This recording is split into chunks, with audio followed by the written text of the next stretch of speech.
Hello, everyone. Welcome to Breakout Session C, which is Community Engagement Research. My name is Isabel. I use they them pronouns. I am the lead coordinator for the Venue Scholars and on the conference buying committee. And I will be the moderator for this session. As a quick reminder, this session will be recorded and it will be uploaded to venuecenter.org/conference 2022. I would like to go over some engagement guidelines for everyone. So the first one being speak in I statements, engage and contribute fully and genuinely, be purposeful and to the point, be conscious of sharing airtime with other participants, lead with compassion and respect, create an inclusive environment where everyone can thrive, and show up with an intent to grow. Today, we are joined by Flor Isabel. Flor Isabel uses they them pronouns and is a community leadership coordinator at United Way of Salt Lake. Supports community members to feel welcomed and understood in their community by engaging and connecting with them in their primary language, Spanish, and has been with United Way of Salt Lake since December of 2019. Flor is native to Hidalgo, Mexico, who has been a resident of Kearns for over 10 years and has 4 children in multiple grade levels. Flor likes to spend time volunteering at school, hiking and playing with her multiple fur babies. Flor would like to invite you to engage with their questions throughout their presentation. There will be a lot of time for you to engage with one another. However, there will be a Q&A at the end. So if you do have any questions about their work, please hold your questions till then. So I'll go ahead and turn the time over to Flor.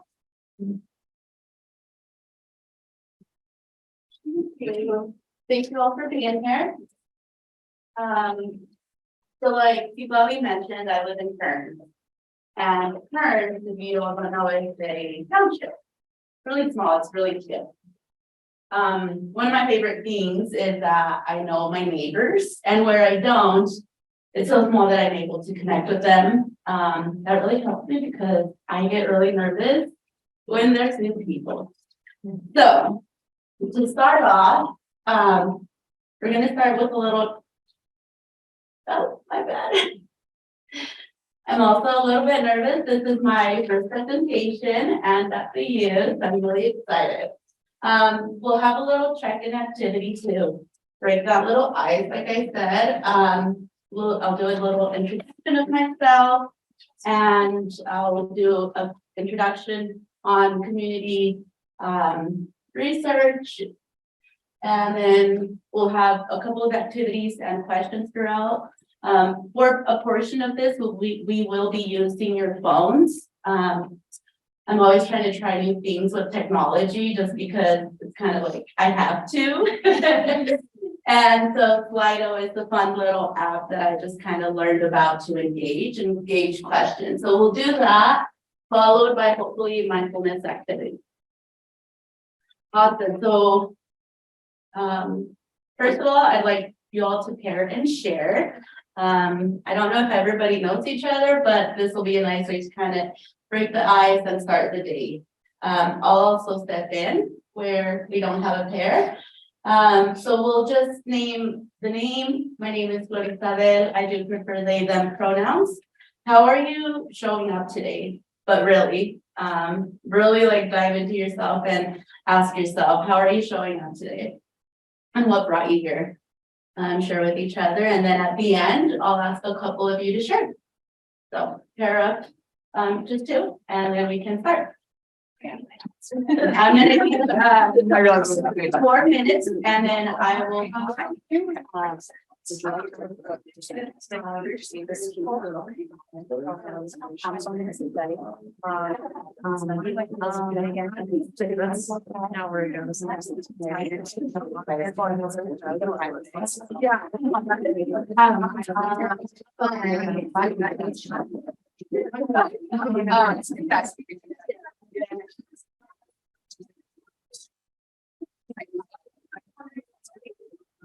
Should I give a right?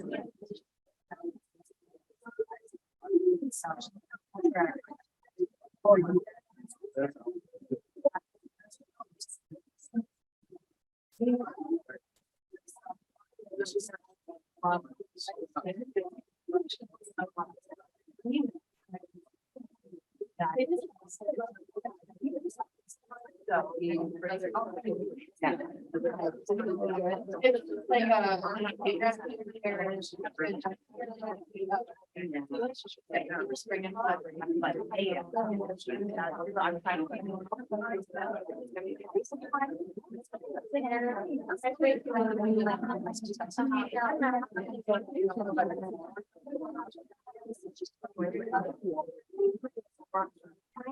so like.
Thank you for that.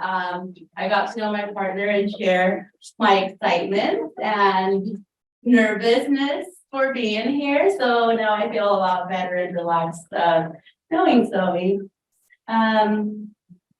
Anybody would like to share what came up for you all today? How are you showing up and what brought you here?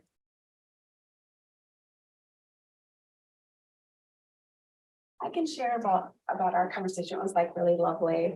This is Morrison. She uses she, her pronouns, and I'm Megan. I use she, her pronouns as well.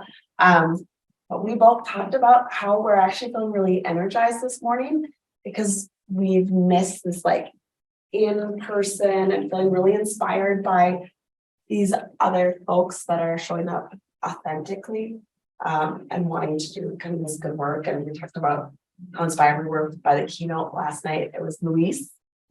I know you know too, and just how authentically he showed up, and we were just reminiscing about that and how much that meant to us. Thank you. Yeah, wonderful speech. Anybody else?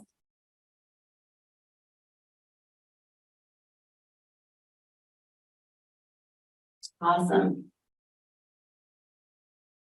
Back in the day, the old me would be like, oh my God, I don't want to talk. I'm done.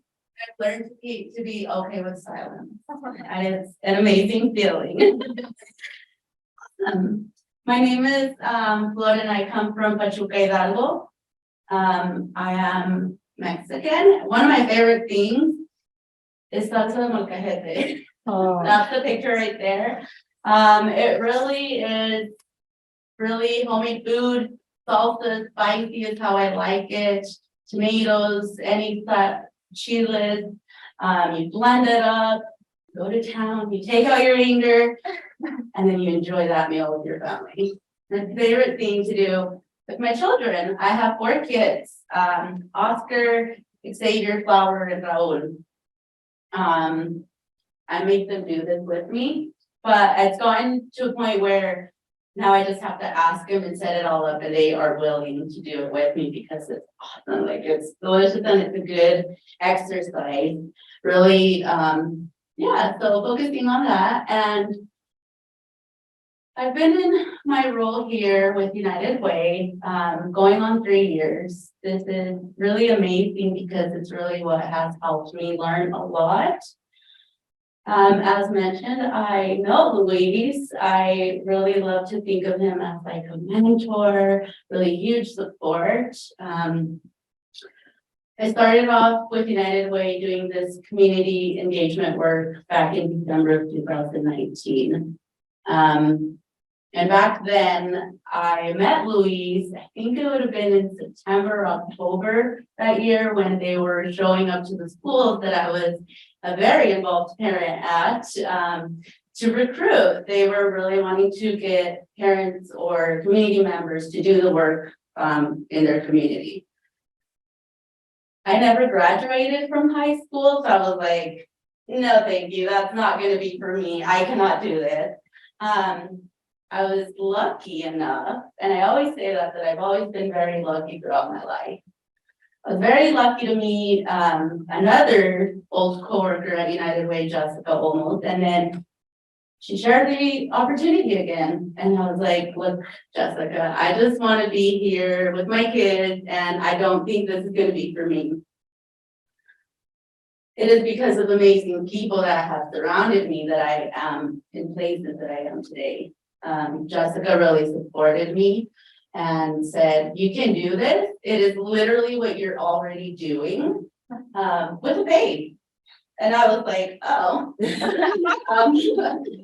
me give it a go. I tried and I got in. And that was like the most exciting experience that, wow, like I wrote up this like essay that they were asking us and accomplished it. And here I am now a community leadership coordinator after four fellowships. And sorry, my English is also not the best, so I have to think about it sometimes. So after my 4 fellowships, I am now a full-time employee. And I'm still doing the same work that I started doing back then. And yeah, I get to work in my community of Kearns. That's been amazing. What our projects look like at United Way. So engaging community in our work. What it looks like is, or it looked like 6 months. Now they've extended it to 9 months, but in 6 months, we had the task of creating a research project, and then going out, collecting data, analyzing, and producing some sort of a delivery or action with your community. And so that's what I started doing. The best part about this program is that I got to decide where I wanted to work. Literally, like who I wanted to work, what I wanted to talk about. But that was also based on my community. I came with an idea in that early of the fellowship in December to talk with parents around school communication, because I thought I knew what parents wanted to talk about because I was the parent and I had a concern. It worked out great. We started outreaching, engaging community members, parents from the schools that I was already involved at. And they were part of it, but then hit COVID. And we had to modify that to what they really wanted to talk about. And that's how we engaged community in our work. No longer did they care about school communication, because even though it was a huge challenge, we now had COVID and kids at home navigating other challenges. We were able to work with our community and met virtually, collected and shared their experiences, so much to the point that we were able to bring out resources to some of these community members and get them connected to what they really needed on some levels as well. This is what community for me now looks like. I'm now able to gather my community members, and I also missed it so much that was one of my biggest intents in really working with community members. After really learning from them, we really wanted to get back together, and this is the left side up here. One of our gatherings that we've had with community members. I really wanted to show that because that is key. That has been key in helping me also keep pushing for things that I believe in. They celebrate themselves. They're amazing community members that need to be part of this work, because without them, I would have not known what they wanted to talk about, or what they wanted to do, or where they want to focus. It's been really, really amazing. And I'm sorry, I think I got drilled there for a minute, but yeah, after meeting Louise, I continued here. And one of the biggest memories that I really take of Louise, and I don't know if you got this earlier, but I don't no longer say I'm just a parent. I am a parent with 4 kids, and I have that knowledge, even though I did not graduate and my goals don't look the way they look. I'm getting places. Very thankful for the university. As I was reflecting into prepping for today, I realized that the university has always been a huge part of me. I started off at the university in housekeeping out at uni in my early teen years. That's how I started. And I am very fortunate to be here today, but it's that push with the challenges that has actually got me here. Acknowledging them and understanding them to be able to work with them.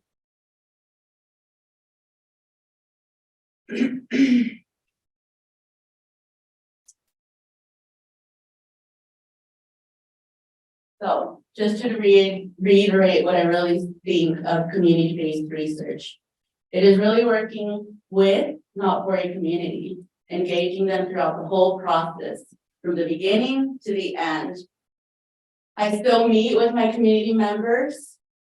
This is actually part of 4 projects, the action part that I wanted to come up with, and it's grown humongously. I started meeting parents in my house, gathering them in my house, because we really didn't have much space and that's where they felt comfortable. They felt comfortable with me. I love to say that. So we started meeting and our groups have grown from 5 to, as of this week, 57 participants that are really wanting to be involved in the work we do. Because they know, because they are the ones that know, and they are the ones that need to be at these decision-making tables, and they want to be there. Community-based research is, like I've mentioned before, really acknowledging these challenges, but having an asset-based mindset. And that's hard, right? But it's necessary because, excuse me, as a community member myself and now doing the work, having these conversations, I see the effects. It is not only a mindset, but it can also be traumatizing and devastating for some family, people, community members. So really being aware of how we're addressing communities and talking about them is key, very, very important. I want to share a video that has really helped me put things into perspective, and then we'll continue. Is that right? Is that how I do it? Okay. It's one on the far. Yeah. Okay, thank you.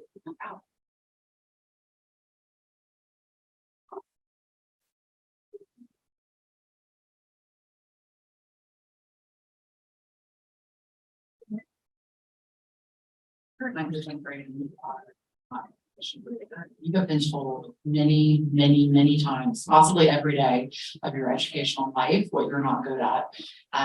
They're pretty good, by the way. 9th and 10th graders are great at listing their deficits to you. I don't want to give them any more ammunition in that effort. And I think if kids are sitting in a class where they feel like there's something broken in me, or there's some aspect of failure in me, the likelihood that they're going to be brave in that ambiguous space is none. They have no reason to be brave.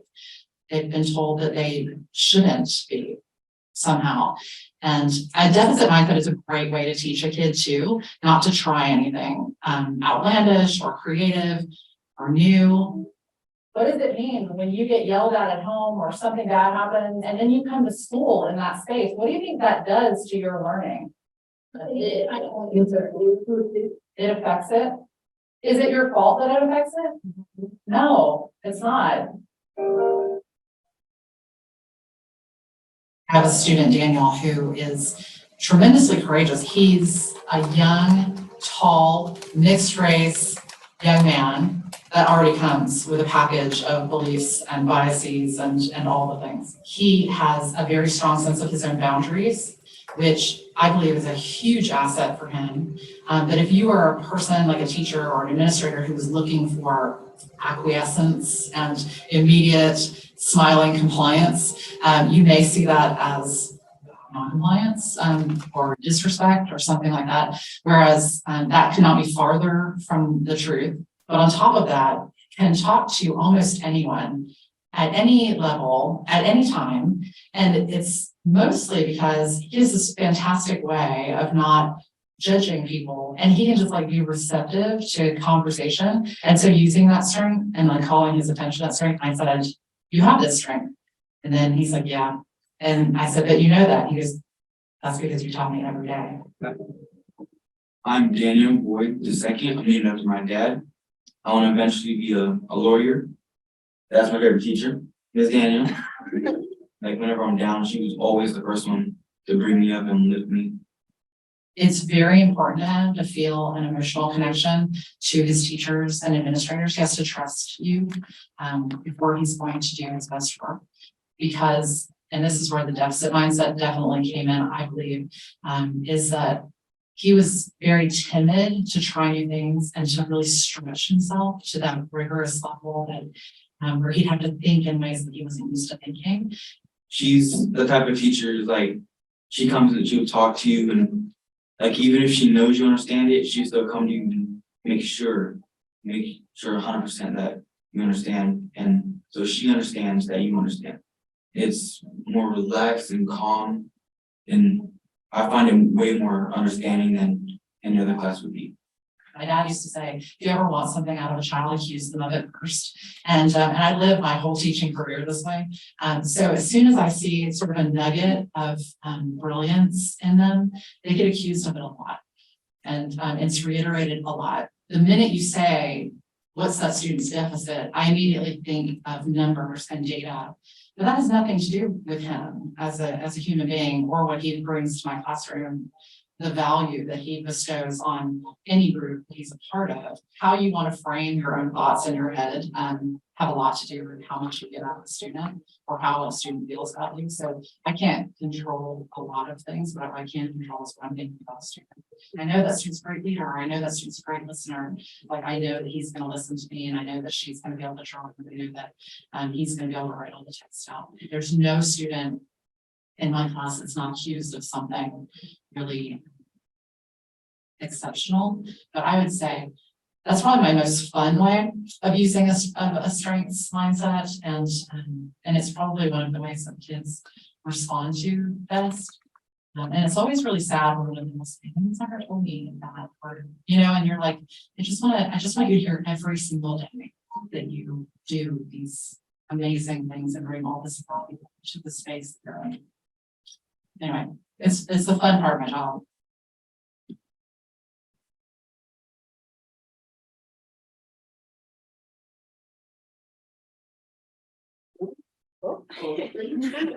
At the bottom, yeah. You see the way she highlighted his strengths? Young, tall, courageous. And he fed off of that, right? I myself am a product of that asset-based mindset and very grateful.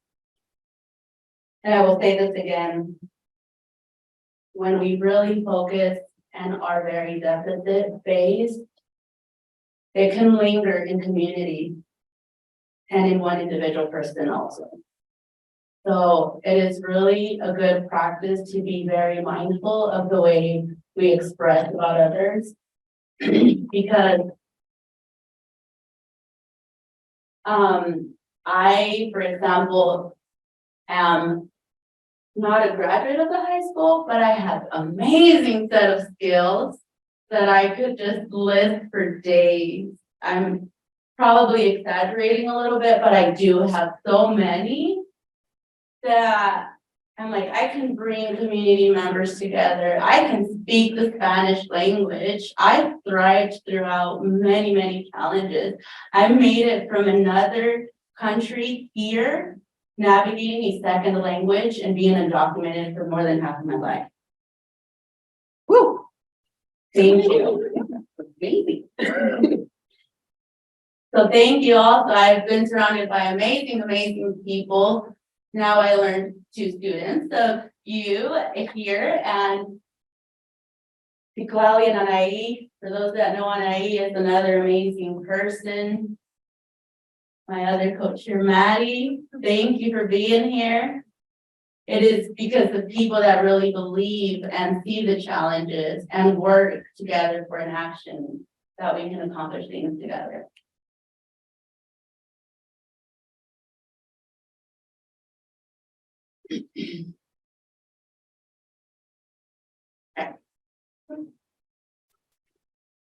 Something else that has really helped me in doing this work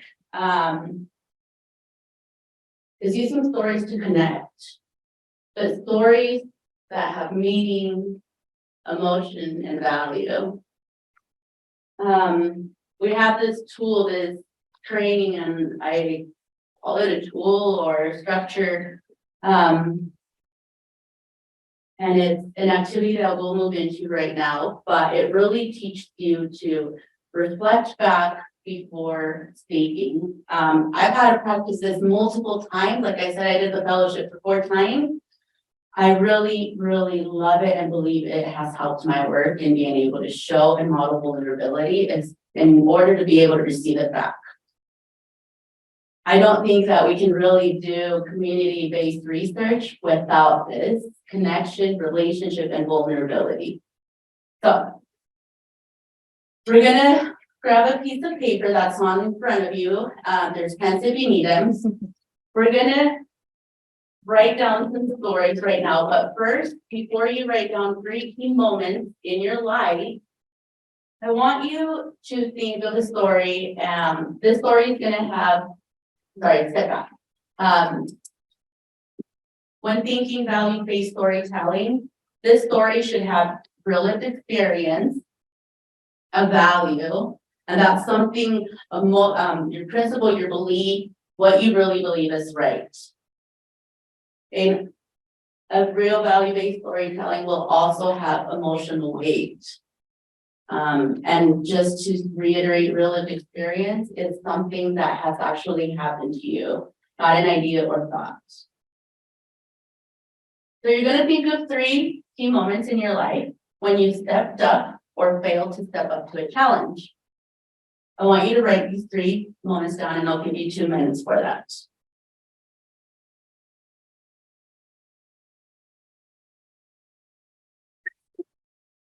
As you're writing these, think about what the challenge was.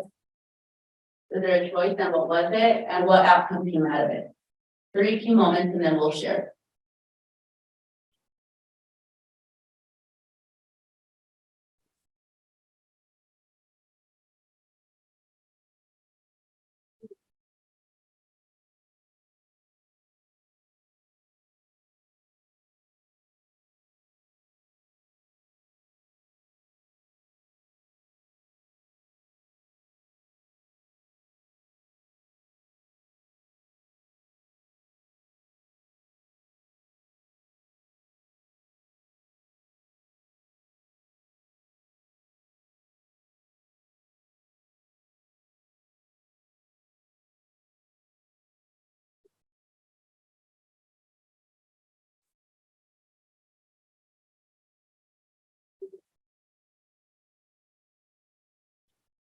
Okay.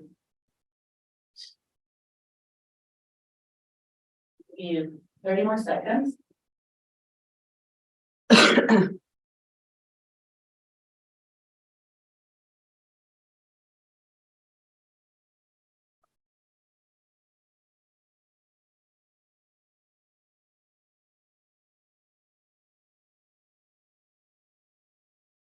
you want any more time or do we have 3 key moments?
Now I'd like you all to pair back up and share these 3 key moments that you wrote down. I'll give you all 10 minutes to share, and I'll give you a 5-minute timer to switch. So again, share these 3 key moments with your partner, and then we'll come back and reflect on that individually.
They were like, there might be so like just like bigger than the other.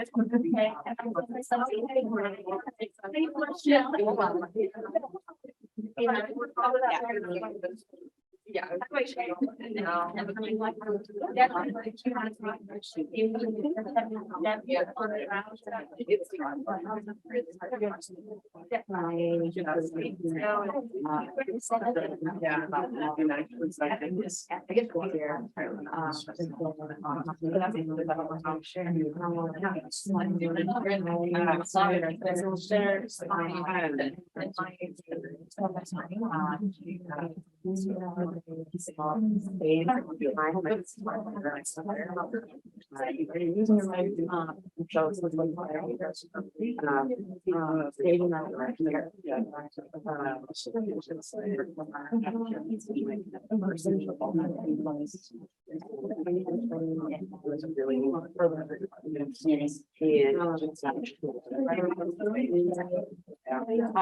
sister.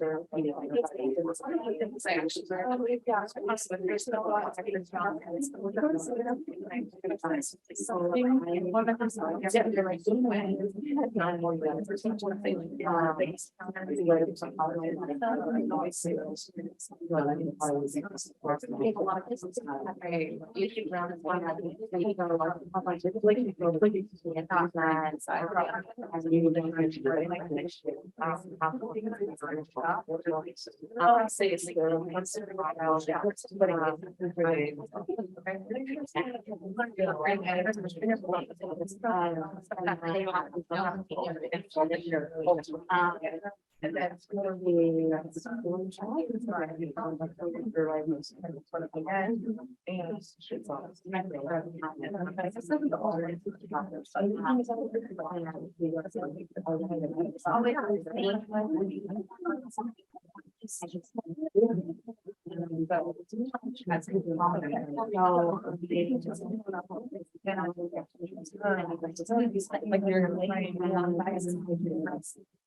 Possibly.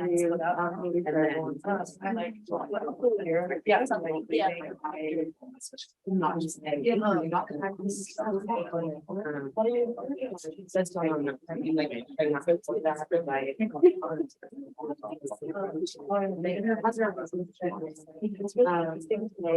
That's try those down. I was also. And so, because being in the hallucination, like.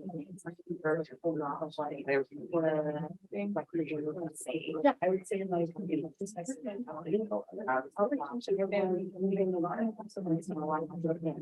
One minute. And I think that.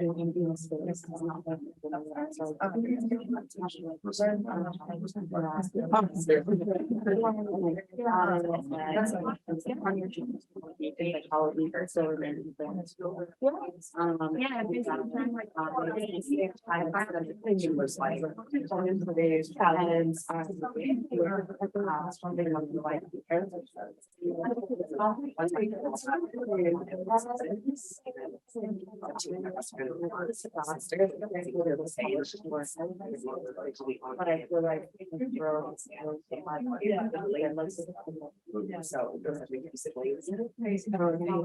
5 seconds.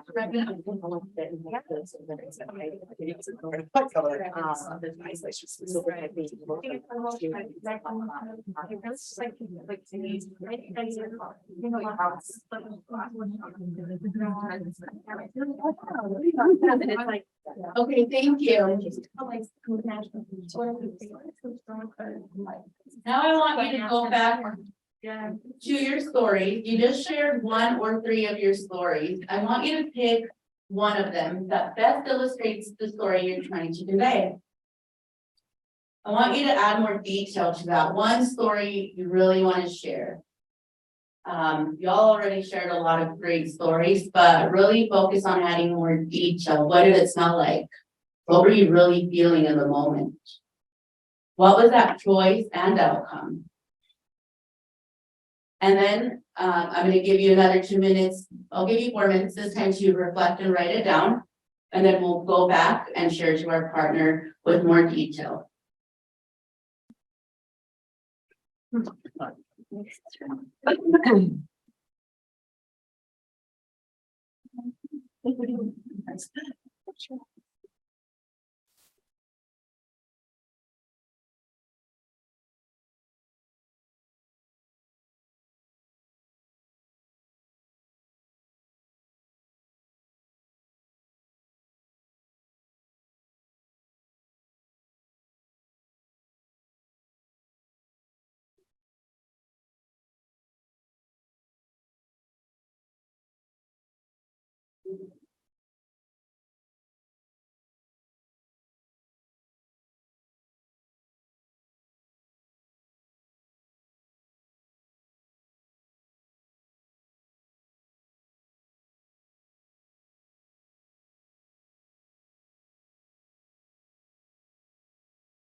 About 30 seconds left.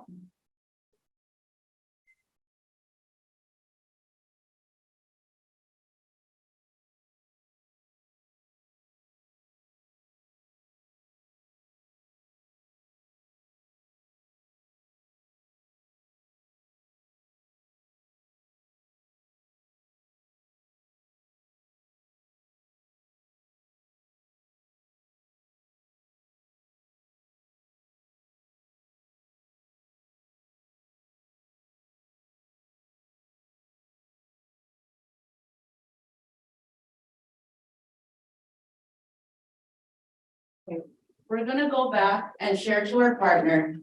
And a couple of things to keep in mind as the speaker, be non-judgmental, be very curious. And then as a listener, you don't have to have questions, you're just here to listen. And be vulnerable, because trust that is what you might get back. So we're gonna go back and share. Sure.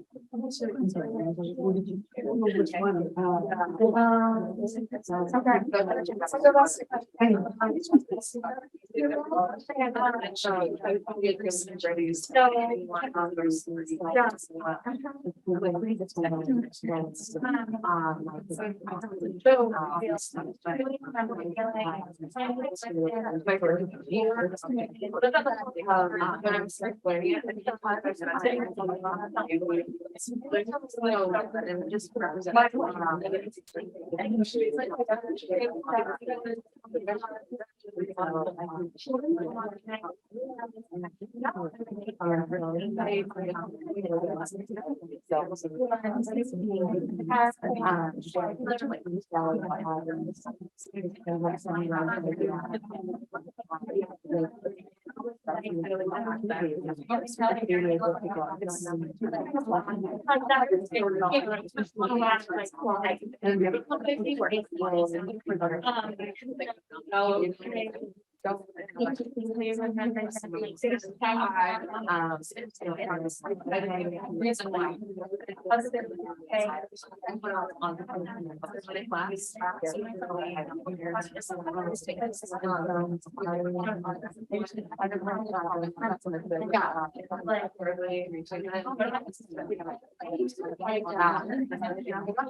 My experience,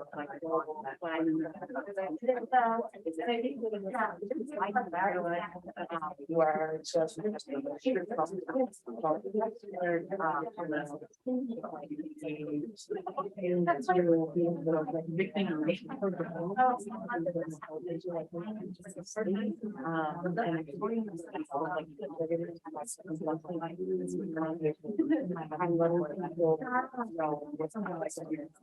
that way, like I'm not doing that. Well, you can would be a lot. Yeah, I'm back to the question about. Any questions for to switch? You have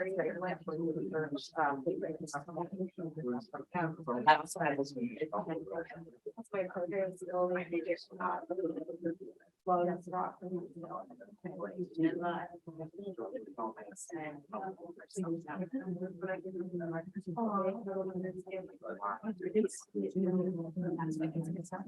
Yeah. Like it has a, they have that. Where.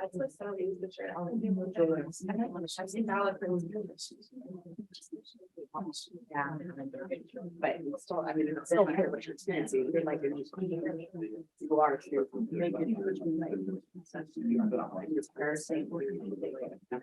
like, you're like that person. Just like. It's hard to figure out. I don't know, it's like.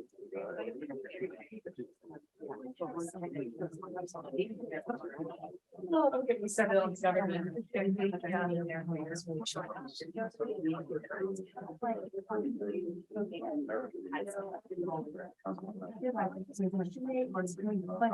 Sometimes I always.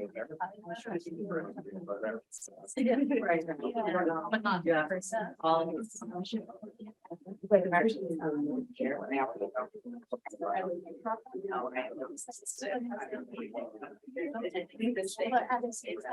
Something usually does something.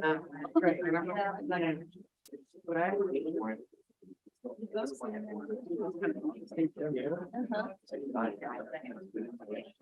It's to this.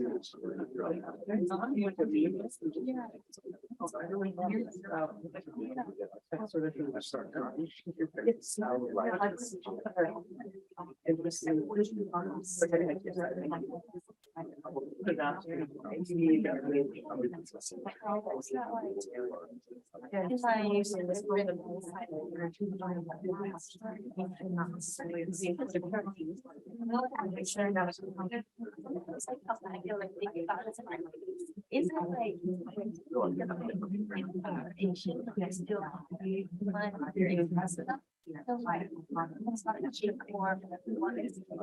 like? Those notes and stuff.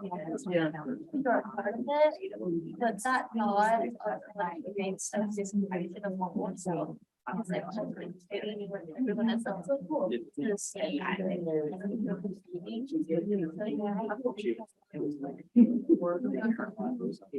Yeah. Now we like.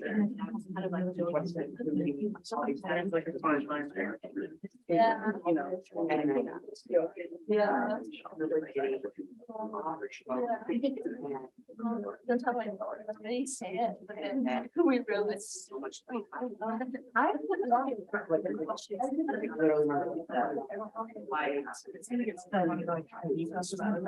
Like this past year, like I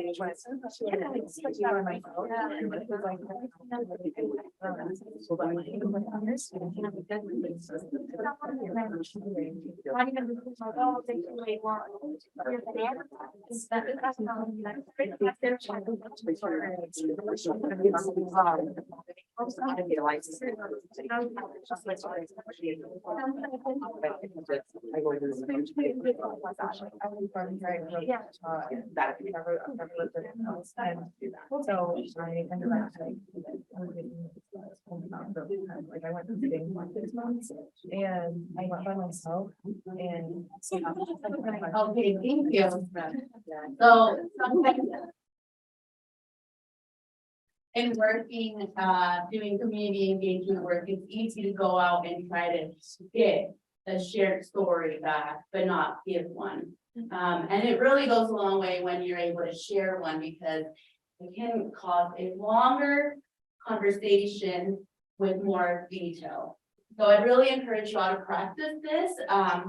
And in the interest of time, I'm gonna leave you all with that to just reflect and have a story that you can really share. But I'd encourage you all to not do it before you're wanting to work with the community. Give yourself time in advance to think about it. Awesome.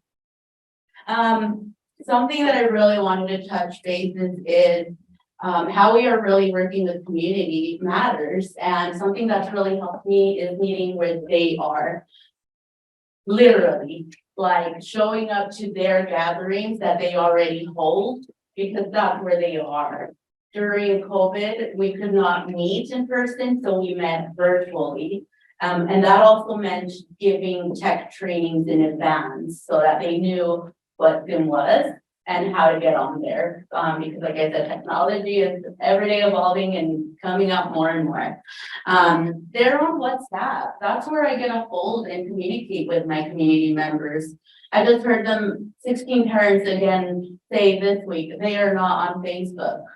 They're not getting their information because they're not seeing it. So I use platforms that they really are, and they're super engaged with me. If you can see, like, we have chats and we just communicate, and it's amazing. Beyond that, really thinking of what works for communities. Not everybody, and you all know, right? You all are students. If I want to work with the students community, I have to think that they have a schedule and homework. And then lunch, possibly a family. So how do I meet where they are? Those are something that really helped my work in engaging community members, but really being able to connect with them. Also that mutual space. It could be a library, be their home. If you're available to, also maybe your home, right? This is the way we also connect, build relationships. Sometimes all we need is somebody that's just there to listen. And that is how we get back also. And why we really want to do that? Well, like I said, because community members, they are the ones that know. In my work, I engage with parents because they know what they want. Most importantly, take care of yourselves.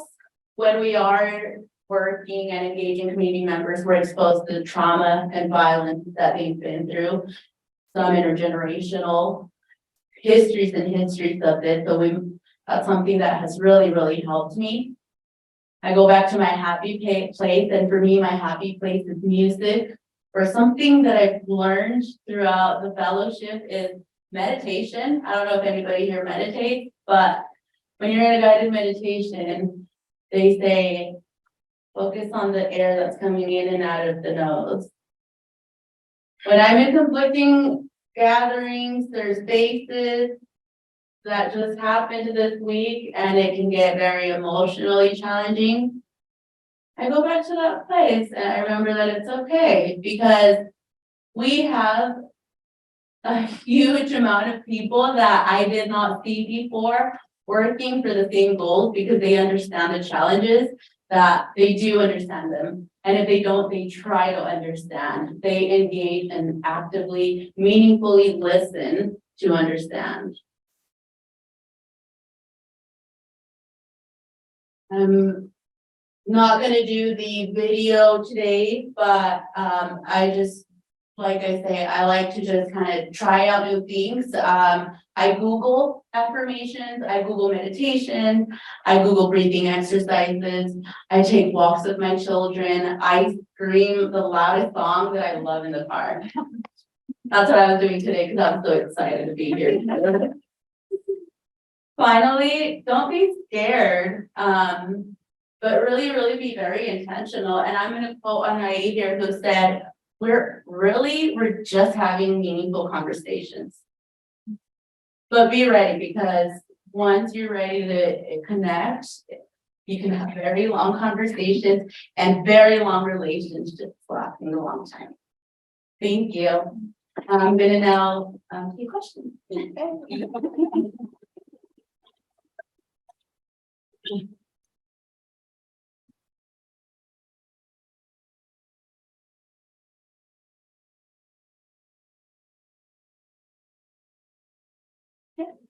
Can I just say, I am just so happy that you had the opportunity to just be like, it's just interesting to me because I don't think I've heard a story like yours. And like the way that you said, I was like at a uni, but I was part of the housekeeping, and it's just like always been a part of my life. But then now that you're just like doing this research, and it's just like it comes a full circle, and I love that you're serving your community, and I think that's just so impactful. So I really appreciate your presence here today with us. It's amazing. Thank you so much. Mhm. Yeah, it's been definitely a journey, especially having to really be in spaces where you advocate for your children, for your community. And then there's people that do have a bit of a deficit mindset, but it's really that gives me the hope, the drive, the motivation to actually be here, to be like, I'm nervous, I do not know, but in reality, let me think about it, take a step back, because I know more than I thought. I was wondering if you could tell us a little bit more about some of the projects you're working on and maybe some like goals and dreams you have, like, or, yeah, I'd love to hear. I just accomplished one of my goals last month. So in my work, I really support Spanish speaking parents, BIPOC communities, but in this case, Spanish speaking parents engaging in their schools to better support their students. The biggest intent was to get parents in school community council and PTA, because I have been part of these places and love it. It's empowering. That's how I got my job. From being there. And so at the Kearns High School is a school that I work with. We just signed on or brought on as a team, not even a team, as the PTSA president, their first Spanish speaking parent. I cannot stop getting compliments from the staff, principals, the counselors. One of them, in fact, Mr. Woolridge, who was the PTSA president, said we could never get parents even to volunteer. To have a parent to be the PTSA president and have a full team now of a secretary, treasurer, coordinator, events coordinator, outreach, all Spanish speaking parents, that's a huge goal right there. And that's where I'm really focusing in making other spaces at other schools and even beyond schools, other institutions very accessible for parents and other community members who need to be in these spaces. Thank you. Well, I think that's it for me. I really appreciate all of your time and thank you.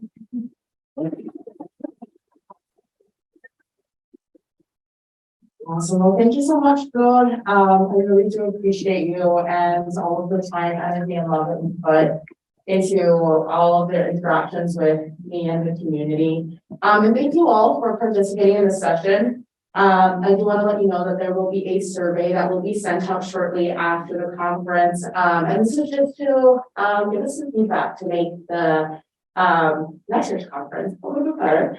And we will have a 15-minute break.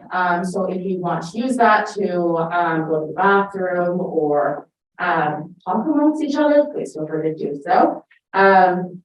Outside of every room, there is a sign telling you which presenter is in which room. But for context, we're going to have Glenn Daly from Crossroads Urban Center that is presenting on direct service in room 6619. And Sarah May, which is our lovely presenter, that will be presenting on community organizing and activism in room 6613, which is right here. So thank you all, and I hope you have a lovely experience with the rest of our conference.